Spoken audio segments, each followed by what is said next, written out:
Écoutez-le. C'est qu'il assume.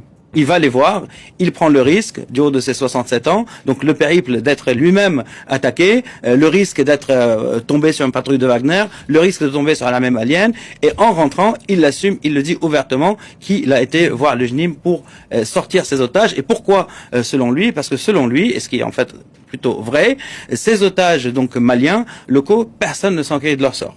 Personne ne s'occupe de leur cas. Mais est-ce qu'Oumar Mariko a obtenu une promesse de libération de la part du JNIM? D'après ce qu'il dit, il a une promesse d'un geste qui pourrait se matérialiser de la libération de 4 détenus que le JNIM décrit comme prisonniers de guerre, donc otages. 2 militaires, 2 civils.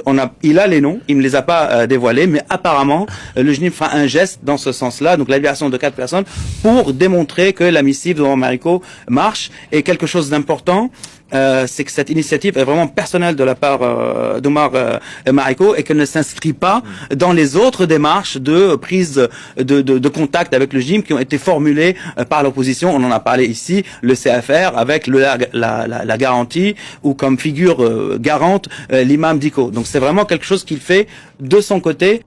Ce ne sont pas des opposants, ce sont des terreaux, des mercenaires, des opportunistes, des individus qui regrettent surtout la perte de leurs intérêts et qui restent animés par la soif du pouvoir.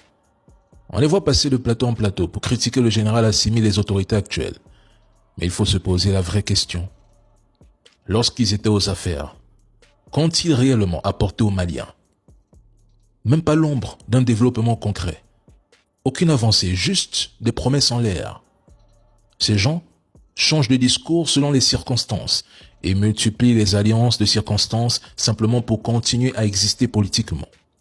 Ils parlent de démocratie à longueur de temps, mais leurs pratiques révèlent des comportements bien plus autoritaires que ceux qu'ils dénoncent. Il suffit d'observer leurs interventions et leurs débats pour comprendre leur logique. Ce n'est pas le Mali qui cherche à transformer, ni les conditions de vie des Maliens qu'ils veulent à tout prix améliorer. Non, ce qui les préoccupe avant tout, c'est la réduction de leurs privilèges, de leur train de vie et de leurs revenus. Ils n'ont ni vision, ni projet structuré pour le pays. Leur seule constance, c'est leur opposition à l'AES, essentiellement parce qu'ils ont perdu leurs avantages d'autrefois. En réalité, il n'existe pas une opposition crédible et constructive, mais plutôt une constellation de vautours, de figures qui cherchent à se repositionner. Des acteurs politiques davantage motivés par le ventre que par l'avenir du Mali qu'ils perçoivent avant tout comme un espace de ressources à exploiter comme un trophée.